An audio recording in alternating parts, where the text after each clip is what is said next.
최근 엄청난 숫자의 중국인들이 한국으로 들어오고 있다고 합니다. 특히 20, 30대 젊은 중국 여성들이 몰려오고 있는데요. 그리고 이러한 상황에 한 중국 여성이 충격적인 방송을 해서 세계가 놀라고 있습니다. 도대체 이 여성은 어떤 이유로 한국을 방문하고 무슨 일이 있었던 것일까요? 이야기 바로 시작하겠습니다. 저는 컴퓨터 화면을 바라보며 가슴이 내려앉는 것을 느꼈어요. 또 다른 상사의 메시지였어요. 그 말들이 마치 굵은 빨간 글씨로 쓰여진 것처럼 눈에 들어왔어요. 리아, 다음 영상은 반드시 한국에서 촬영해야 해. 예외 없어. 제 손은 주먹을 꽉 쥐었어요. 저는 리아, 중국에서 가장 인기 있는 인플루언서 중 한 명이에요. 수백만 명이 시청하는 여행과 문화에 관한 영상을 만들어요. 저는 많은 나라를 방문했지만 한국은 절대 아니었어요. 저는 절대 거기 안 갈 거예요. 제가 소리쳤고 제 목소리는 빈 아파트 벽에 부딪혀 반사되었어요. 제 고양이 바오는 갑작스러운 외침에 놀라서 소파 밑으로 뛰어들어갔고 그의 주황색 꼬리가 시야에서 사라졌어요. 미안해, 바오, 제가 약간 죄책감을 느끼며 말했어요. 하지만 제 분노는 사라지지 않았어요. 왜 한국일까요? 왜 꼭 한국이어야 했을까요? 저는 실제로 한국에 가본 적이 없었지만 그건 중요하지 않았어요. 친구들과 다른 중국인들로부터 많은 이야기를 들었어요. 그들은 모두 같은 말을 했어요. 한국 사람들은 중국 방문객들을 무시해. 그들은 중국 관광객들에게 일부러 비자 신청을 더 어렵게 만들어. 한국 사람들은 차갑고 무례해, 특히 중국인들에게. 수년 동안 저는 제 팔로워들에게 같은 말을 했어요. 한국은 그저 중국의 작은 복사본일 뿐이에요. 중국이 이미 최고인데 왜 그곳에 가고 싶겠어요? 한국 드라마나 K-팝의 대화에서 나올 때면 저는 눈을 돌리고 주제를 바꿨어요. 하지만 솔직히 말하자면 제가 한국에 가고 싶지 않았던 또 다른 이유가 있었어요. 저 자신에게조차 인정하기 싫었던 이유였어요. 많은 인플루언서 친구들이 한국에 가서 엄청나게 성공했어요.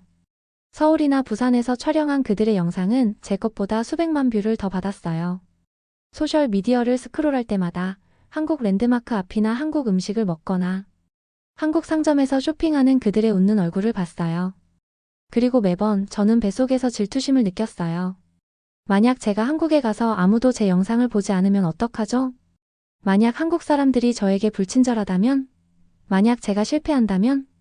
이런 질문들이 고장난 레코드처럼 제 머릿속에서 계속 맴돌았어요. 하지만 상사의 메시지는 분명했어요. 다음 영상을 위해 한국에 가거나 아니면 일자리를 잃거나. 아무도 들을 수 없는 한숨을 내쉬며 저는 여행 웹사이트를 열고 서울행 비행기를 예약했어요. 확인 이메일이 당신의 모험을 기다립니다. 라는 쾌활한 메시지와 함께 도착했을 때 제가 느낀 것은 뱃속에 무거운 느낌뿐이었어요. 저는 옷장에서 여행 가방을 꺼내 짐을 싸기 시작했어요. 구겨질지 여부에 신경 쓰지 않고 옷을 넣었어요. 끔찍할 거예요. 제 카메라 장비를 가방에 밀어넣으면서 혼잣말을 했어요. 그냥 가서 가능한 한 빨리 촬영하고 바로 떠날 거예요. 최대 3일. 저는 필요 이상의 힘으로 여행 가방의 지퍼를 닫았어요. 제 마음속에서 한국은 이미 재앙이었고 저는 수년 동안 한 나라 전체를 비판하고 미워했으며 이제 그곳에 가서 시청자들을 위해 좋아하는 척해야 했어요. 바오는 마침내 소파 아래에서 나와 제 다리에 비벼댔어요. 저는 그를 들어 올려 가까이 안았어요. 어떻게 해야 할까? 저는 그의 부드러운 털에 속삭였어요. 한국에 가고 싶지 않아. 하지만 선택의 여지가 없었어요. 제 비행기는 내일 아침에 출발할 것이고 저는 오랫동안 피해온 나라와 마주해야 할 것이에요. 이 여행이 제가 알고 있던 모든 것을 바꿀 것이라고는 상상도 하지 못했어요. 한국에 대해서뿐만 아니라 저 자신에 대해서도요. 제 비행기는 인천공항에 부드럽게 착륙했어요. 저는 5시간의 비행 내내 헤드폰을 끼고 중국 음악을 크게 틀며 한국인 승무원들이 음료나 간식을 가지고 올 때마다 자는 척했어요. 하지만 이제 더 이상 한국을 무시할 수 없었어요. 도착했거든요. 그냥 이것만 끝내자. 저는 머리 위 수납장에서 기내용 가방을 꺼내며 혼잣말을 했어요. 저는 비행기에서 내릴 때 혼란을 예상했어요. 중국 공항에서는 사람들 사이를 밀고 지나가거나 긴 줄에 서 있거나 혼란스러운 표지판과 가끔은 불친절한 직원들을 상대하는 데 익숙했어요. 저는 여기 한국에서 훨씬 더 나쁜 대우를 받을 것이라고 정신적으로 준비했었어요. 하지만 다음에 일어난 일은 저에게 첫 번째 큰 충격을 주었어요. 제가 터미널에 들어서자마자 친근한 파란색 디지털 눈을 가진 작은 흰색 로봇이 저에게 다가왔어요. 한국에 오신 것을 환영합니다. 로봇이 관광객들을 반겨주었어요. 너무 놀랐어요. 로봇이 도움이 필요한 것을 물었고 중국어로 길을 안내하거나 버스 예약 등의 서비스를 제공해줬어요. 저는 아직도 무슨 일이 일어나고 있는지 믿지 못하며 로봇에게 대답했어요. 로봇은 길 안내를 위해 뒤로 돌아 움직이며 말했어요. 출입국 심사장으로 따라오세요. 여전히 완벽한 중국어로 말했어요. 절차를 안내해드리겠습니다. 로봇을 따라가면서 저는 모든 것이 얼마나 깨끗하고 현대적으로 보이는지 알아차리지 않을 수 없었어요. 공항 복도에는 자연 햇빛을 들어오게 하는 매끈한 유리벽이 있었어요. 실내에서 자라는 진짜 식물이 있어 공기가 신선하게 느껴졌어요. 심지어 매끄러운 돌 위로 물이 흐르는 메인 홀 중앙에 작은 폭포도 발견했어요. 이건 맞지 않아요. 저는 생각했어요. 이건 제가 한국에 대해 들었던 것과 전혀 맞지 않아요. 출입국 심사대에서는 제가 예상했던 긴 줄 대신 터치 스크린이 있는 첨단 기계들이 줄지어 있는 것을 보았어요. 로봇은 저를 비어있는 하나로 안내했어요. 여권을 스캐너에 올려놓으세요. 로봇이 지시했어요. 저는 여전히 뭔가 잘못될 것이라고 예상하면서 지시대로 했어요. 저는 한국 입국 심사가 중국 방문객들에게 어렵다는 많은 이야기를 들었었어요. 하지만 여권을 내려놓은 지 몇 초 만에 기분 좋은 디지털 음성이 완벽한 중국어로 말했어요. 리아 씨, 한국에 오신 것을 환영합니다. 귀하의 비자가 승인되었습니다. 지문이 확인되었습니다. 즐거운 시간 보내세요. 전체 과정이 1분도 걸리지 않았어요. 중국에서는 친구들이 한국 입국 심사에서 몇 시간 동안 질문을 받았다는 공포 이야기, 공무원들이 중국 방문객을 거부할 아주 작은 이유라도 찾고 있다는 이야기를 들려주었어요. 하지만 여기 저는 이미 승인받고 환영받았어요. 이건 맞지 않아요. 저는 다시 생각했어요. 혼란스러움을 느끼며. 아마도 그들은 관광객을 속이기 위해 공항에서만 특별히 친절한 것일 거예요. 진짜 한국은 달라야 해요. 저는 수화물을 찾으러 갔고 제 수화물은 이미 컨베이어 벨트 위에서 기다리고 있었어요. 그리고 로봇은 택시 승강장까지 길을 알려주었어요. 명동에 있는 호텔까지 가는 가장 빠른 방법은 공항 익스프레스 기차를 타는 것입니다. 로봇이 화면에 디지털 지도를 보여주며 설명했어요. 하지만 무거운 짐이 있을 경우 택시를 추천해드립니다. 약 6만 원이 들 것이고 이는 약 300 위안입니다. 저는 제 편견의 벽에 작은 균열이 생기는 것을 느꼈어요. 이 로봇은 제가 여행 중에 만났던 많은 인간 공항 직원들보다 더 도움이 되었어요. 감사합니다. 저는 다른 말을 할 줄 몰라 그렇게 말했어요. 로봇은 작은 기계적 인사와 함께 대답했어요.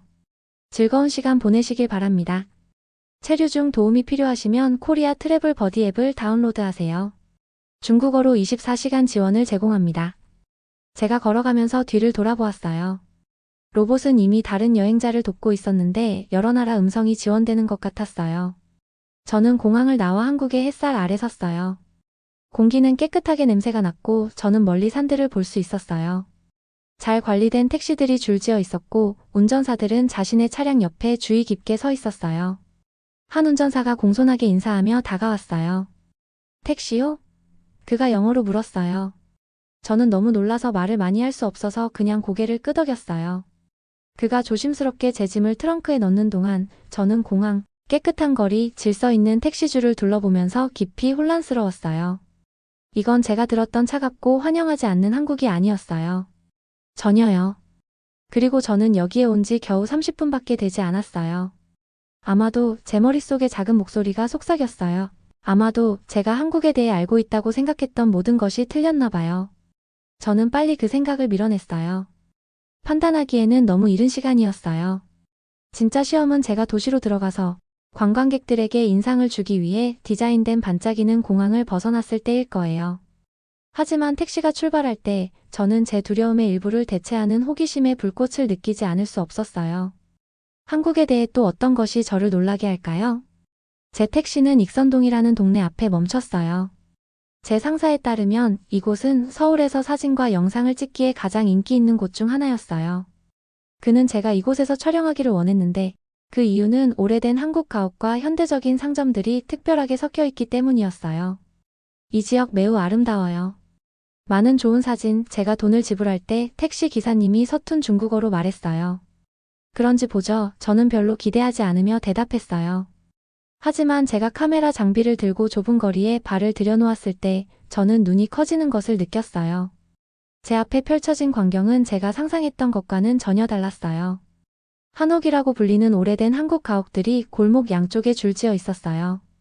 그것들은 끝부분이 부드러운 미소처럼 위로 올라간 아름다운 곡선 지붕을 가지고 있었고 밝은 파란색, 빨간색, 녹색으로 칠해진 나무 문이 있었어요. 이 전통 건물들 사이에는 유리벽과 모든 구석에 매달린 식물들이 있는 작은 현대적인 카페들이 있었어요.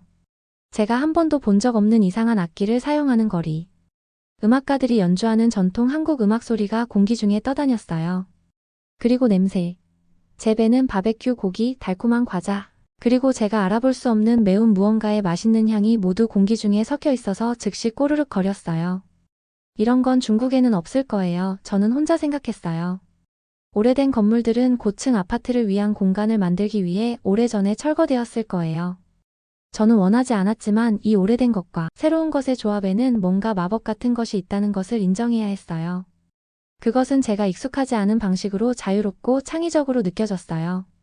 특히 좋은 전망을 가진 카페 입구에서 무거운 카메라 장비를 들고 힘들어하고 있을 때 예상치 못한 일이 일어났어요. 회색 머리를 한 나이 든 한국인 남성이 제가 모든 장비를 들고 있는 상태에서 문을 여는데 어려움을 겪고 있는 것을 알아차렸어요. 그는 즉시 달려왔어요. 제가 도와드릴게요. 그는 따뜻한 미소로 말하며 문을 활짝 열고 잡고 있었어요. 저는 완전히 충격을 받았어요. 저는 한국 남자들이 차갑고 무례하다는 이야기를 특히 중국 사람들에게 수없이 들었어요. 그런데 여기 이 남자가 아마도 60대쯤 되었을 텐데 제가 누구인지도 모르면서 저를 돕고 있었어요. 감사합니다. 저는 비행기에서 마지못해 배운 몇 안 되는 구절 중 하나인 아주 제한적인 한국어로 말했어요. 그 남자의 미소는 제가 한국어로 말하는 것을 들었을 때 더 넓어졌어요. 천만에요. 중국에서 오셨나요? 그는 간단한 영어로 바꿔 물었어요. 저는 그가 알아차릴 수 있다는 것에 놀라서 고개를 끄덕였어요. 제 딸이 대학에서 중국어를 공부하고 있어요. 그는 자랑스럽게 설명했어요. 중국 사람들이 제 딸에게 친절하게 대해주기를 바라요. 제가 여기서 당신에게 친절하게 대하고 싶은 것처럼요. 저는 가슴을 통해 이상한 따뜻한 느낌이 퍼지는 것을 느꼈어요. 이것이 죄책감인가요? 저는 한국과 한국 사람들을 한 번도 만나보지 않고 오랫동안 나쁜 말을 해왔어요. 그런데 이 남자의 첫 본능은 저를 돕고 그의 딸이 제 나라에서 잘 대우받을 것을 확인하는 것이었어요. 그날 오후 늦게 저는 음료를 사기 위해 편의점에 갔어요. 저는 따뜻한 봄 날씨에 몇 시간 동안 촬영한 후 목이 말랐어요. 제가 한국어 라벨을 읽을 수 없어서 냉장고를 응시하고 서 있을 때 저는 카운터 뒤에 있는 직원이 저에게 짜증을 낼 것이라고 예상했어요. 대신 그 젊은 여성은 미소를 지으며 휴대폰을 꺼냈어요. 그녀는 번역 앱을 열고 한국어로 그것에 말했어요. 음료를 선택하는데 도움을 드릴까요? 그녀의 휴대폰이 중국어로 번역했어요. 저는 다시 한번 친절함과 인내심에 놀랐어요. 아무도 제가 중국인이라는 이유로 저를 다르게 대하지 않았어요. 사실 모든 사람들이 저를 환영하기 위해 최선을 다하는 것 같았어요. 제가 파란색 병을 가리켰을 때 직원은 번역 앱에 다른 내용을 입력했어요. 이것은 오늘 하나 사면 하나 더 주는 상품이에요. 앱이 중국어로 말했어요. 한 개 가격에 2병을 원하시나요? 저는 고개를 끄덕였고 그녀는 또 다른 미소와 함께 차가운 음료 2병을 건네주었어요. 작은 공원에 있는 조용한 벤치를 찾아서 저는 발을 쉬고 제가 경험하고 있는 것에 대해 생각하기 위해 앉았어요. 제 음료를 마시면서 저는 주변에서 일어나고 있는 일상적인 한국 생활을 지켜봤어요. 아이들은 마치 중국의 아이들처럼 웃고 소리치며 공원을 통해 서로를 쫓았어요. 한 노부부가 고향의 커플들처럼 손을 잡고 지나갔어요. 10대들의 한 그룹이 베이징에서 10대들이 하는 것과 똑같이 V사인으로 셀카를 찍었어요. 사람들은 그저 사람이에요. 저는 갑자기 깨달았어요. 어느 나라 출신이든 상관없이. 처음으로 저는 제가 내렸던 모든 가혹한 판단들에 대해 부끄러움을 느꼈어요. 저는 단 한 명의 한국인도 만나보지 않고 한국 사람들을 차갑다고 불친절하다고 불렀어요. 저는 그들의 나라를 한 번도 보지 않고 제 나라보다 열등하다고 결정했어요. 해가 지기 시작하면서 오래되고 새로운 건물의 아름다운 조합에 황금빛을 드리울 때 저는 제 벤치 맞은편 카페에서 디저트를 나눠 먹고 있는 젊은 한국인 커플을 지켜봤어요. 그들은 함께 웃으며 너무 행복하고 걱정 없어 보였어요. 저는 카메라를 들고 다시 촬영을 시작했어요. 하지만 이번에는 다른 눈으로요. 저는 더 이상 상사를 기쁘게 하기 위해 형식적으로 하는 것이 아니었어요. 저는 실제로 한국을 보고 있었어요. 그리고 제가 본 것은 아름다웠어요. 그 다음 며칠 동안 저는 서울의 더 많은 곳을 탐험했어요. 매일 새로운 놀라움이 찾아왔고 그것은 제가 한국에 대해 믿었던 모든 것에 의문을 품게 했어요. 저는 공중 화장실이 항상 깨끗하게 청소되어 있고 무료 화장지가 있다는 것을 발견했어요. 이것은 제 고향에서는 흔하지 않은 일이었어요. 지하철은 정확하게 제 시간에 도착했어요. 심지어 가장 붐비는 곳에서도 사람들은 밀치거나 떠밀지 않고 깔끔하게 줄을 서서 자신의 차례를 기다렸어요. 어느 비 오는 오후 저는 유명한 궁전 근처에서 촬영하고 있었는데 갑자기 비가 왔어요. 저는 우산을 가져오지 않았고 비싼 카메라 장비를 정리하려고 할 때 한 한국 여성이 저에게 다가왔어요. 이거 사용하세요. 그녀는 영어로 말하며 저에게 우산을 건네주었어요. 저는 바로 모퉁이에 살아요. 저는 거절하려고 했어요. 하지만 그러면 당신이 젖을 거예요. 그녀는 미소 지으며 고개를 저었어요. 저는 비옷이 있어요. 당신의 카메라가 중요해 보여요. 나중에 우산을 돌려주려고 했을 때 그녀는 제가 가지고 있으라고 주장했어요. 선행을 베푸세요. 그녀가 말했어요. 다음에 다른 사람을 도와주세요. 그날 밤 호텔 방에서 저는 침대에 앉아 지금까지 촬영한 영상들을 검토했어요. 한 클립에서는 공항에서 로봇이 중국어로 저를 맞이하는 모습을 담았어요. 다른 하나에서는 친절한 나이 든 남자가 저를 위해 문을 잡고 있었어요. 저는 아름다운 한옥집들, 창의적인 카페들, 그리고 깨끗한 거리들의 영상을 가지고 있었어요. 이 영상들을 보면서 저는 얼굴이 붉어졌어요. 저는 한국에 대해 완전히 잘못 알고 있었어요. 평생 동안 저는 직접 보지 않고 다른 사람들이 말하는 것을 믿었어요. 저는 한국의 특별한 점이 무엇인지 궁금해하는 대신 다른 인플루언서들의 성공을 질투했어요. 저의 자존심과 편견이 친절한 사람들과 놀라운 기술로 가득 찬 놀라운 장소를 보지 못하게 했어요. 눈물을 머금고 저는 노트북을 열고 편집을 시작했어요. 하지만 제가 만들려고 계획했던 빠르고 기본적인 영상 대신 저는 다른 것을 만들기로 결정했어요. 저는 제 여정에 대한 정직한 영상을 만들 것이었어요. 저는 밤새도록 작업했고 편집에 제 마음을 쏟았어요. 저는 제 영상의 제목을 저는 한국에 대해 잘못 알고 있었어요 라고 지었어요. 다음날 아침에 그것을 올렸을 때 저는 무서웠어요. 제 팔로워들은 제가 한국을 비판하는 것에 익숙했어요. 제가 마음을 바꿨다고 해서 그들이 저를 언팔로우할까요? 그들이 저를 배신자라고 부를까요? 하지만 저는 정직해야 했어요. 저는 이제 존경하는 곳에 대해 계속해서 거짓말을 퍼뜨릴 수 없었어요. 그 영상은 제 영상 중 가장 인기 있는 영상이 되었어요. 수천 명의 시청자들로부터 댓글이 쏟아졌어요. 당신의 정직함에 감사해요. 저도 한국을 방문하고 싶게 만들었어요. 저도 수년간 일본을 미워한 후 방문했을 때 같은 경험을 했어요. 많은 중국인 시청자들이 제 영상을 보고 자신들의 편견을 제거하게 되었다고 말했어요. 심지어 한국인 시청자들도 제 영상을 발견하고 그들의 나라에 공정한 기회를 준 것에 대해 감사를 표했어요. 한국에서의 마지막 날, 저는 다시 인천공항을 방문했어요. 저는 첫날 저를 도와준 것과 같은 모델의 로봇을 찾았어요. 감사합니다. 저는 그것이 정확히 같은 로봇이 아니라는 것을 알면서도 말했어요. 당신과 당신의 나라가 제 인생을 바꿨어요. 물론 로봇은 제가 무슨 말을 하는지 이해할 수 없었지만 그래도 공손하게 인사했어요. 비행기가 이륙할 때 저는 아래에서 점점 작아지는 서울의 아름다운 불빛을 내려다봤어요. 저는 일주일 전에 도착했던 같은 사람이 아니었어요. 저는 중요한 교훈을 배웠어요. 직접 눈으로 보고. 열린 마음으로 경험하기 전까지는 결코 장소나 사람들을 판단하지 말아야 해요.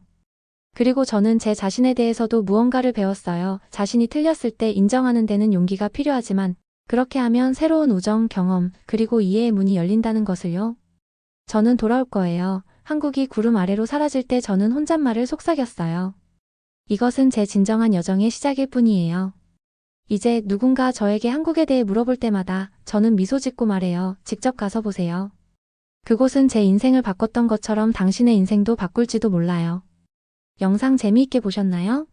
마음에 드셨다면 구독과 좋아요 부탁드리겠습니다. 감사합니다.